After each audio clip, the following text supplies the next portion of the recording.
नमस्कार। आकाशवाणी से प्रस्तुत है समाचार संध्या।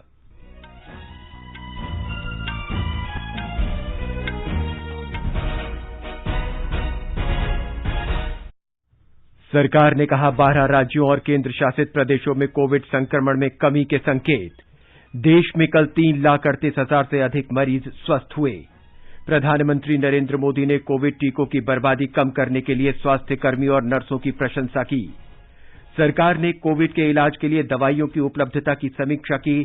केंद्रीय मंत्री सदानंद गौड़ा ने कहा, रेमडेसिविर टीकों का उत्पादन बढ़ने से इनकी उपलब्धता बढ़ेगी।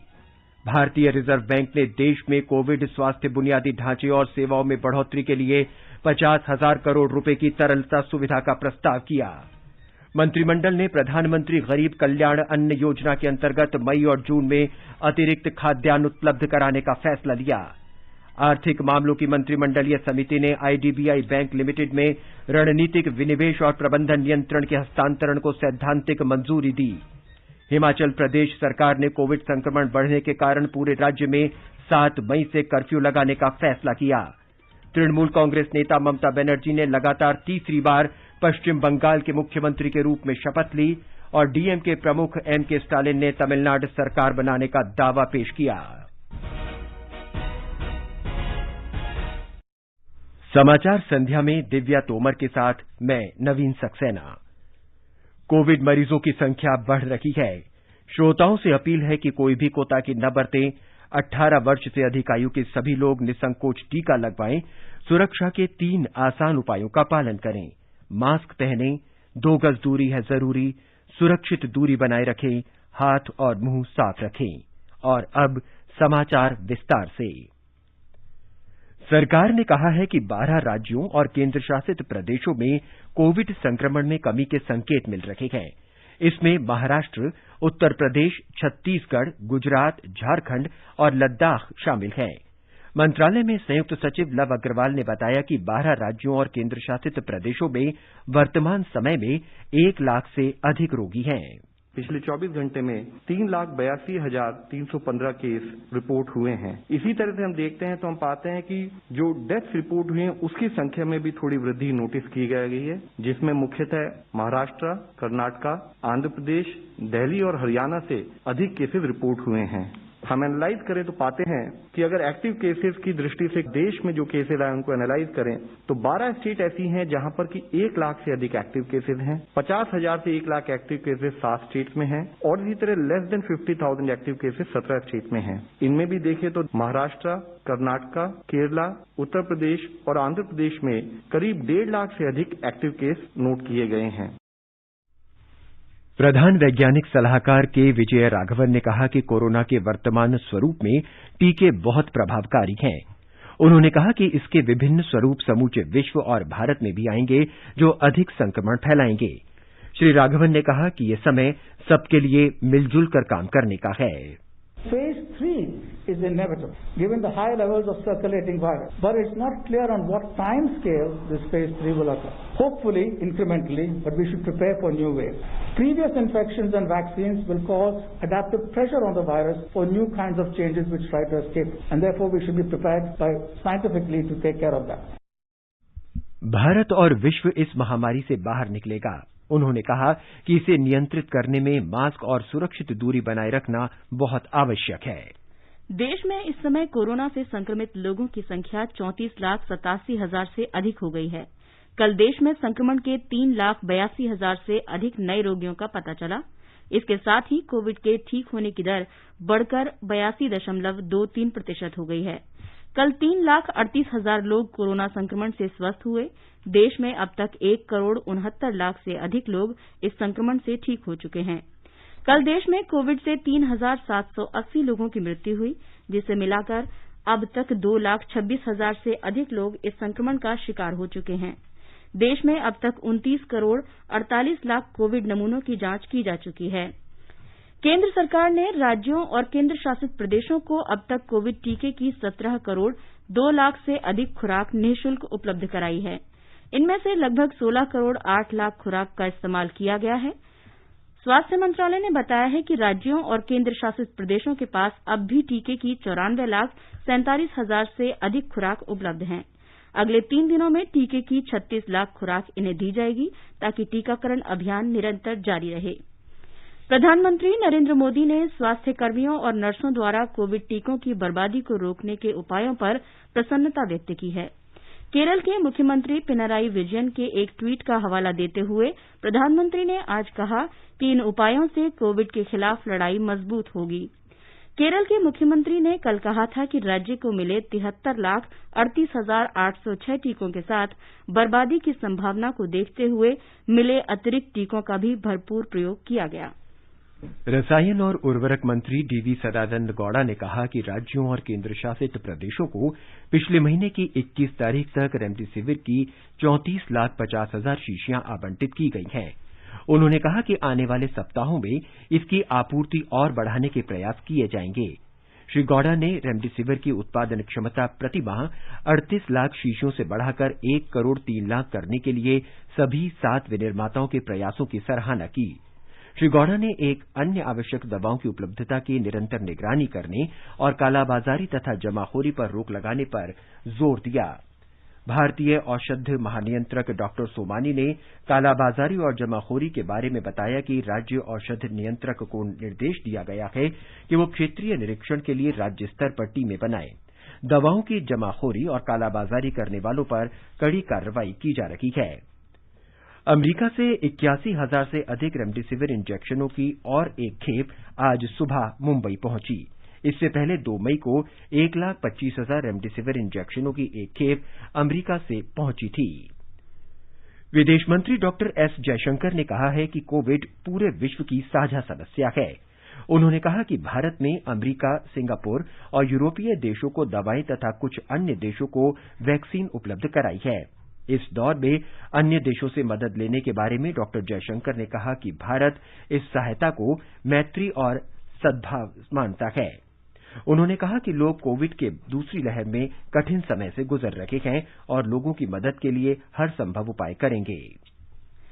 पोत जहाजरानी और जलमार्ग राज्य मंत्री मनसुख मांडविया ने कहा है कि आईएनएस तलवार बहरीन से 40 टन ऑक्सीजन लेकर कर्नाटक के न्यू मंगलुरु बंदरगाह पहुंच गया है। राष्ट्र के कोविड के विरुद्ध संघर्ष में सहयोग करने के लिए तथा समुद्र सेतु द्वितीय अभियान के अंतर्गत भारतीय नौसेना के पोत विभिन्न देशों से चिकित्सा उपकरण तथा ऑक्सीजन से भरे क्रायोजेनिक कंटेनर लाने के लिए तैनात किए गए हैं। इनमें कोलकाता, कोच्चि, तलवार, तबार, त्रिकंट, जलाश्व और ऐरावत शामिल हैं। दिल्ली के अखिल भारतीय आयुर्विज्ञान संस्थान और राम मनोहर लोहिया अस्पताल में 2 ऑक्सीजन संयंत्र लगाए गए हैं। इनके लिए आवश्यक उपकरणों को कल कोयम्बटूर से हवाई जहाज से लाया गया। दोनों संयंत्रों में आज ऑक्सीजन उत्पादन शुरू हो जाएगा। इन संयंत्रों के लिए धनराशि प्रधानमंत्री केयर कोष से उपलब्ध कराई गई।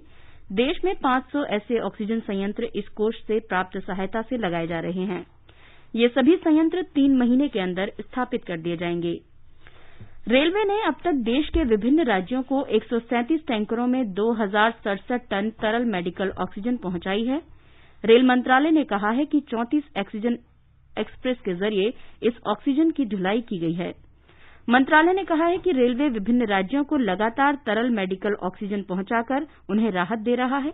मंत्रालय ने कहा है कि रेलवे ने महाराष्ट्र को 174 टन, उत्तर प्रदेश को 641 टन, मध्य प्रदेश को 190 टन, दिल्ली को 707 टन, हरियाणा को 229 टन और तेलंगाना को 123 टन तरल मेडिकल ऑक्सीजन पहुंचाई है। वहीं रेलवे ने 400 कोविड देखभाल डिब्बों में 70,000 संगरोध बिस्तर उपलब्ध कराए हैं। रेल के इन डिब्बों को आसानी से एक जगह से दूसरी जगह ले जाया जा सकता है। भारतीय रेलवे नेटवर्क इस मांग के अनुसार अलग अलग स्थानों पर रख सकता है। रेल मंत्रालय ने कहा कि राज्यों की मांग के अनुसार कोविड देखभाल के लिए 232 कोच विभिन्न राज्यों को सौंप दिए गए हैं। सरकार ने आज स्पष्ट किया है कि कंपनी कानून के तहत कॉर्पोरेट सोशल रिस्पांसिबिलिटी CSR कोष से कोविड चिकित्सा के लिए स्वास्थ्य बुनियादी ढांचा तैयार किया जा सकता है। सीएसआर के लिए कोविड महामारी के दौरान इन गतिविधियों में चिकित्सा ऑक्सीजन उत्पादन और भंडारण संयंत्रों की स्थापना, ऑक्सीजन कंसंट्रेटर की आपूर्ति, वेंटिलेटर, सिलेंडर और इस तरह की अन्य गतिविधियों के लिए चिकित्सा उपकरणों की आपूर्ति भी शामिल है। सरकार ने पेट्रोलियम और विस्फोटक सुरक्षा संगठन द्वारा ऑक्सीजन सिलेंडरों और क्रायोजेनिक टैंकरों के आयात के लिए वैश्विक विनिर्माताओं के पंजीकरण और मंजूरी की मौजूदा प्रक्रिया की समीक्षा की।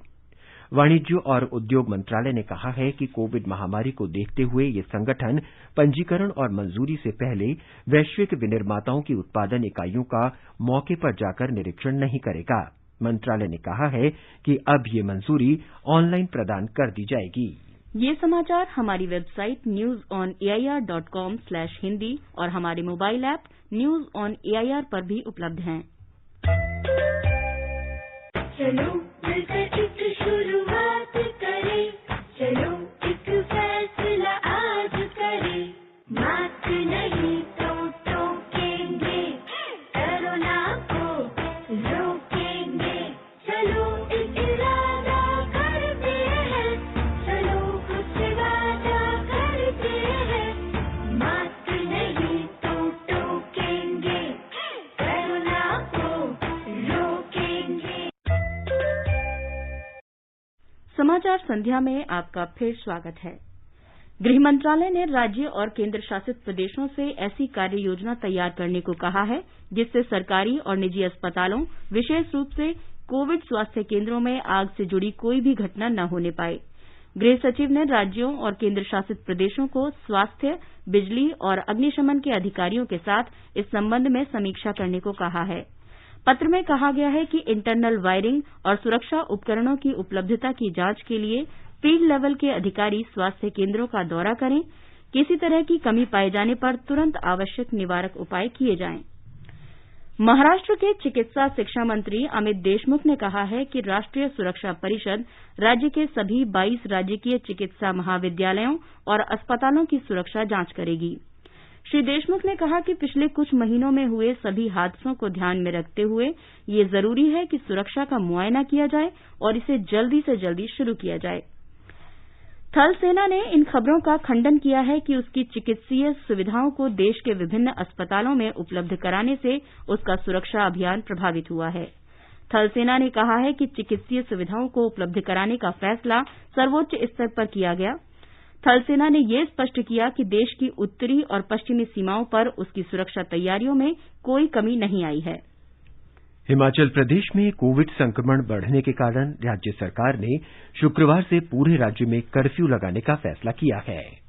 मुख्यमंत्री जयराम ठाकुर की अध्यक्षता में आज शिमला में आयोजित राज्य मंत्रिमंडल की बैठक में प्रदेश में कोविड-19 की स्थिति की समीक्षा की और इस महामारी के मामलों में हो रही बढ़ोतरी पर चिंता व्यक्त की गई। इसकी दृष्टिगत वायरस की चेन तोड़ने के लिए मंत्रिमंडल ने राज्य में परसों यानी 7 मई से आगामी 16 मई की मध्य रात्रि तक संपूर्ण राज्य में कोरोना कर्फ्यू लगाने का निर्णय लिया है। इस अवधि के दौरान सभी सरकारी और निजी कार्यालय एवं संस्थान बंद रहेंगे। कर्फ्यू के दौरान स्वास्थ्य, बिजली, दूरसंचार, जलापूर्ति, स्वच्छता इत्यादि सभी आवश्यक सेवाएं जारी रहेंगी। मंत्रिमंडल ने निर्णय लिया कि नागरिक कार्यस्थलों, बागवानी एवं कृषि स्थलों और अन्य परियोजना स्थलों पर कार्य जारी रहेंगे। राज्य में शिक्षण संस्थान भी आगामी 31 मई तक बंद रहेंगे। सभी सरकारी और निजी परिवहन सेवाएं 50% क्षमता के साथ परिचालित होंगी और अंतर राज्य परिवहन सेवाएं भी जारी रहेंगी। वहीं औद्योगिक संस्थान राज्य सरकार द्वारा जारी दिशा निर्देशों के अनुसार कार्य करेंगे। राज्य कैबिनेट ने कोविड-19 मामलों की तेज उछाल के मद्देनजर हिमाचल बोर्ड की कक्षा 10वीं की परीक्षा रद्द करने और सीबीएसई पैटर्न पर छात्रों को 11वीं कक्षा में प्रमोट करने का फैसला भी किया है। यह निर्णय भी लिया गया है कि बोर्ड की 12वीं कक्षा की परीक्षाएं और महाविद्यालयों की वार्षिक परीक्षाएं आगामी आदेशों तक निलंबित रहेंगी। संजीव सुंदरियाल, आकाशवाणी समाचार, शिमला।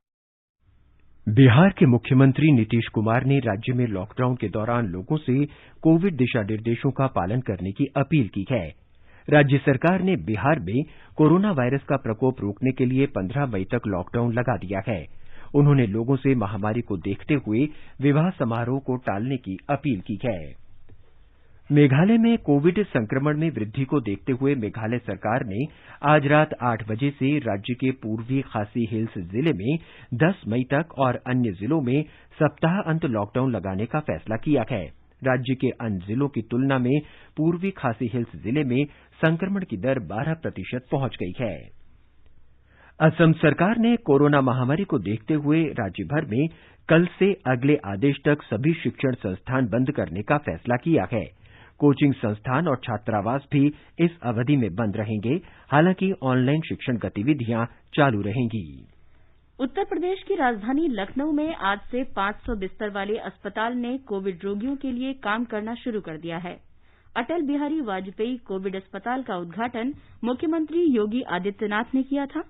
राज्य रक्षा अनुसंधान और विकास संगठन डीआरडीओ ने रिकॉर्ड समय में अवध शिल्पग्राम में अस्पताल का निर्माण किया है। ब्यौरा हमारे संवाददाता से। डीआरडीओ द्वारा रिकॉर्ड समय में तैयार किए गए अटल बिहारी वाजपेयी अस्पताल के संचालन में सेना के विभिन्न क्षेत्रों के विशेषज्ञ डॉक्टर, नर्स और पैरामेडिकल स्टाफ लगाए गए हैं, जिन्हें देश भर से इस अस्पताल के लिए विशेष तौर पर बुलाया गया है। अस्पताल में लगातार ऑक्सीजन की सप्लाई बरकरार रहे, इसके लिए 20 किलोलीटर का ऑक्सीजन टैंक है। इसके साथ ही निर्बाध विद्युत आपूर्ति का भी इंतजाम किया गया है। अस्पताल में भर्ती मरीजों से कोई शुल्क नहीं लिया जाएगा और उनके लिए खाना भी मुफ्त होगा। मरीजों की ऑक्सीजन और दवाई के लिए भी पैसे नहीं देने होंगे। इस अस्पताल में मरीजों के सीधे प्रवेश और भर्ती किए जाने की व्यवस्था नहीं है, बल्कि जिला प्रशासन की तरफ से स्थापित एकीकृत कमांड और कंट्रोल सेंटर के जरिए यहां कोविड मरीजों की भर्ती की जाएगी। सुशील चंद्र तिवारी, आकाशवाणी समाचार, लखनऊ। राष्ट्रीय राजधानी दिल्ली में कोविड से स्वस्थ होने की दर बढ़कर 91.23% हो गई है। संक्रमित होने की दर भी घटकर 26.73% पर आ गई है। अब तक कुल 11,24,771 लोग स्वस्थ हो चुके हैं। हरियाणा पुलिस ने ऑक्सीजन सिलेंडर और रेमडेसिविर टीके की कालाबाजारी करने के मामले में 21 प्राथमिकी दर्ज की हैं। इस संबंध में राज्य भर में 45 लोगों को गिरफ्तार किया गया है। गिरफ्तार किए गए लोगों से 77 सिलेंडर और 101 रेमडेसिविर टीके बरामद किए गए हैं।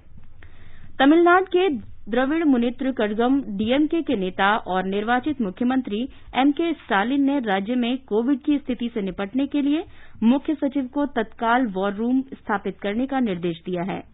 श्री स्टालिन ने कहा है कि ये ऑक्सीजन, बिस्तरों और टीकों और अन्य संबंधित मुद्दों का समाधान करेगा। उन्होंने निजी अस्पतालों से कम 50% बिस्तर कोविड मरीजों के लिए रखने की अपील की है। मुंबई में कोरोना संक्रमण में अब गिरावट आ रही है।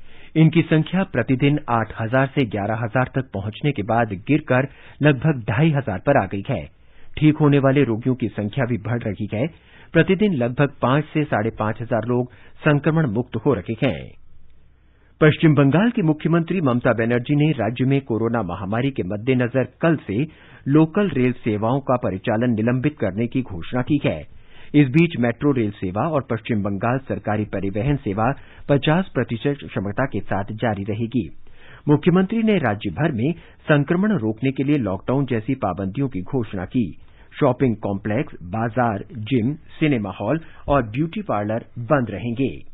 इस बीच सुश्री बनर्जी ने प्रधानमंत्री को पत्र लिखकर पारदर्शी और समयबद्ध तरीके से सभी के लिए निःशुल्क वैक्सीन उपलब्ध कराने का आग्रह किया है। उन्होंने पश्चिम बंगाल में ऑक्सीजन सिलेंडर की कमी पर भी चिंता व्यक्त की और जोर दिया कि वर्तमान स्वास्थ्य प्रणाली को मजबूत करना होगा। रक्षा अनुसंधान और विकास संगठन ने कोविड रोगियों को राहत देने के लिए वेंटिलेटर, माइक्रो ऑक्सीजन सिलेंडर और ऑक्सीजन कंसंट्रेटर जैसे चिकित्सा उपकरणों के विनिर्माण के प्रयास तेज कर दिए हैं।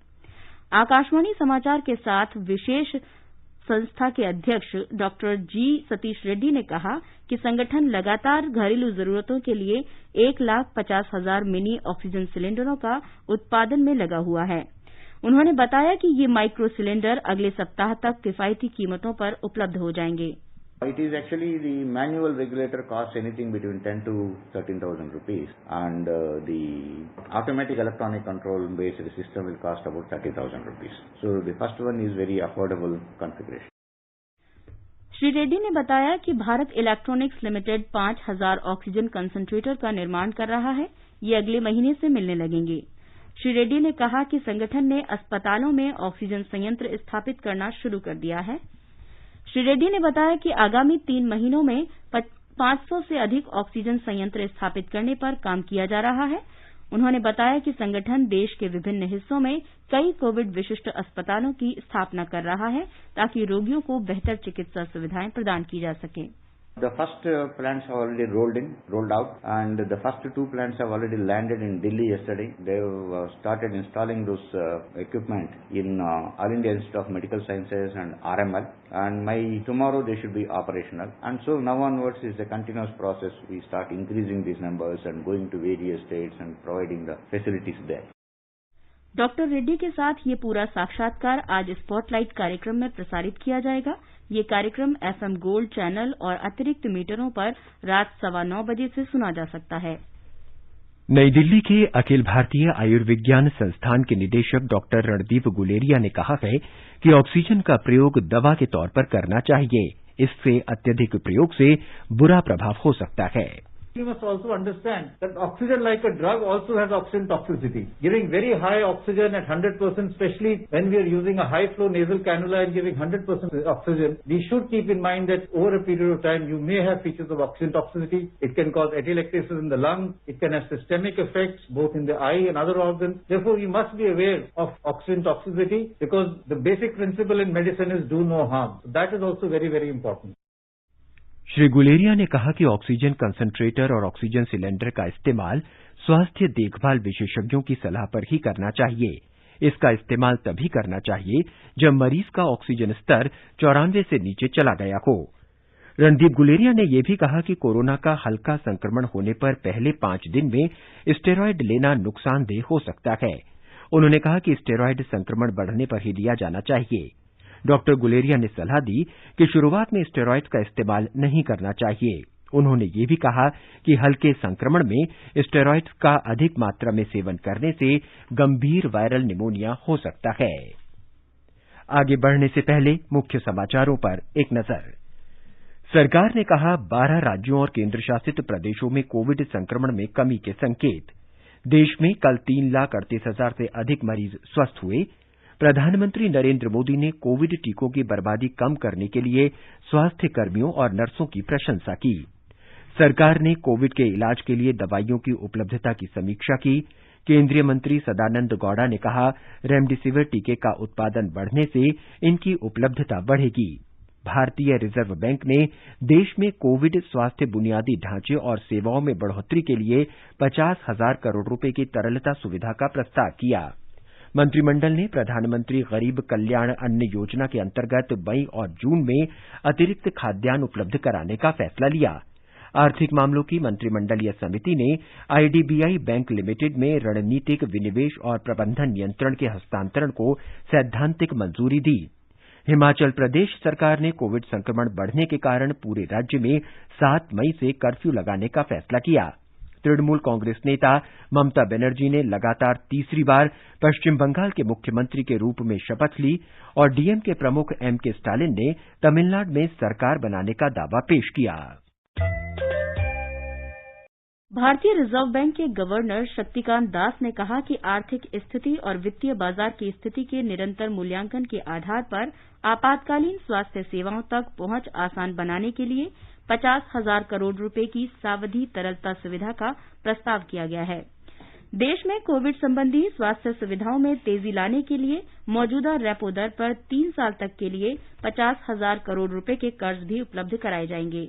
To boost provision of immediate liquidity for ramping up COVID-related healthcare infrastructure and services in the country, an on-tap liquidity window of rupees 50,000 crores with tenor of up to 3 years at the repo rate is being opened till March 31st, 2022. Under the scheme, banks can provide fresh lending support to a wide ranging of entities including vaccine manufacturers, importers and suppliers of vaccine and priority medical devices, hospitals and dispensaries, pathology labs, manufacturers and suppliers of oxygen and ventilators.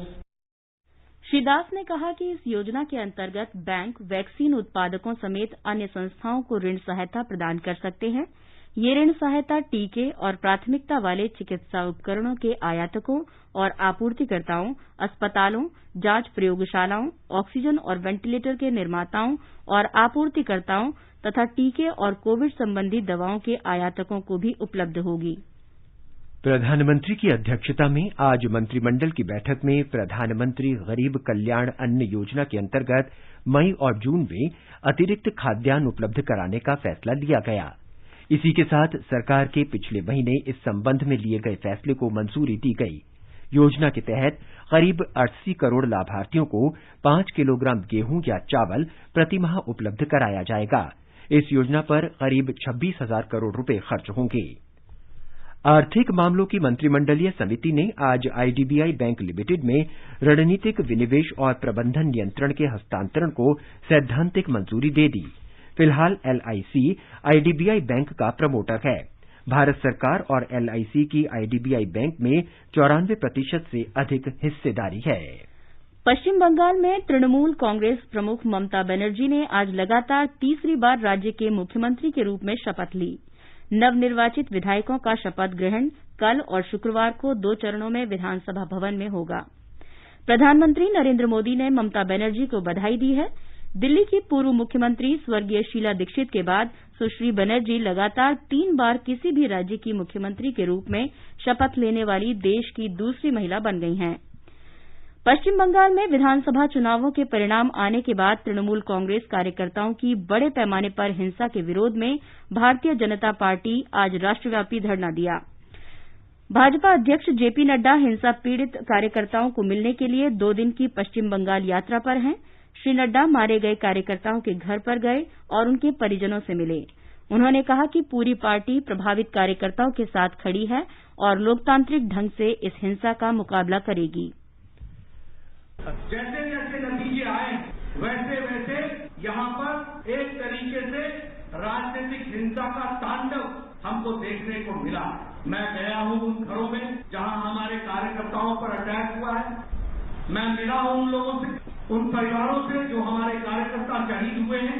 यह लड़ाई निर्णायक मोड़ तक लड़ेगी। प्रधानमंत्री मोदी जी ने जो बंगाल को विकास की मुख्य धारा में लाने का प्रयास किया है पिछले 7 सालों में, उसको हम आगे बढ़ाएंगे, उस संकल्प को हम आगे बढ़ाएंगे और विकास की एक नई कहानी, एक रचनात्मक विपक्ष की भूमिका निभाते हुए हम निभाएंगे।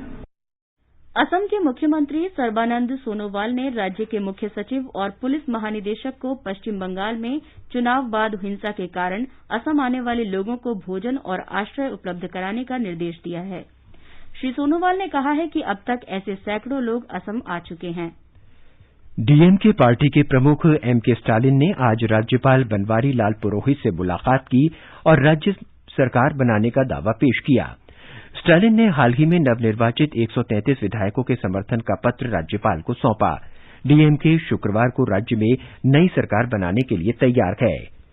निर्वाचन आयोग ने विभिन्न राज्यों और केंद्र शासित प्रदेशों में होने वाले उपचुनाव कोरोना महामारी को देखते हुए टालने का फैसला किया है। चुनाव आयोग ने कहा कि महामारी की दूसरी लहर को देखते हुए उपचुनाव संपन्न कराना उचित नहीं होगा।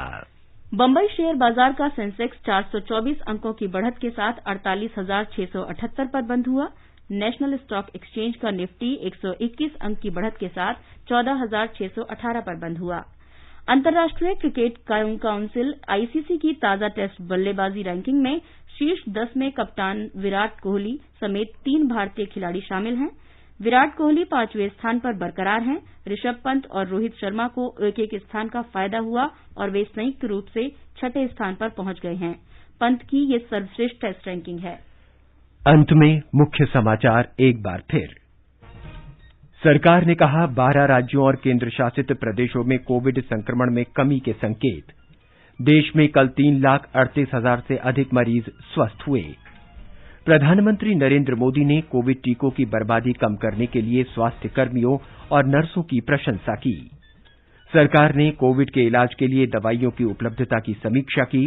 केंद्रीय मंत्री सदानंद गौड़ा ने कहा, रेमडेसिविर टीके का उत्पादन बढ़ने से इनकी उपलब्धता बढ़ेगी। भारतीय रिजर्व बैंक ने देश में कोविड स्वास्थ्य बुनियादी ढांचे और सेवाओं में बढ़ोतरी के लिए 50,000 करोड़ रुपए की तरलता सुविधा का प्रस्ताव किया। मंत्रिमंडल ने प्रधानमंत्री गरीब कल्याण अन्न योजना के अंतर्गत मई और जून में अतिरिक्त खाद्यान्न उपलब्ध कराने का फैसला लिया। आर्थिक मामलों की मंत्रिमंडलीय समिति ने आईडीबीआई बैंक लिमिटेड में रणनीतिक विनिवेश और प्रबंधन नियंत्रण के हस्तांतरण को सैद्धांतिक मंजूरी दी।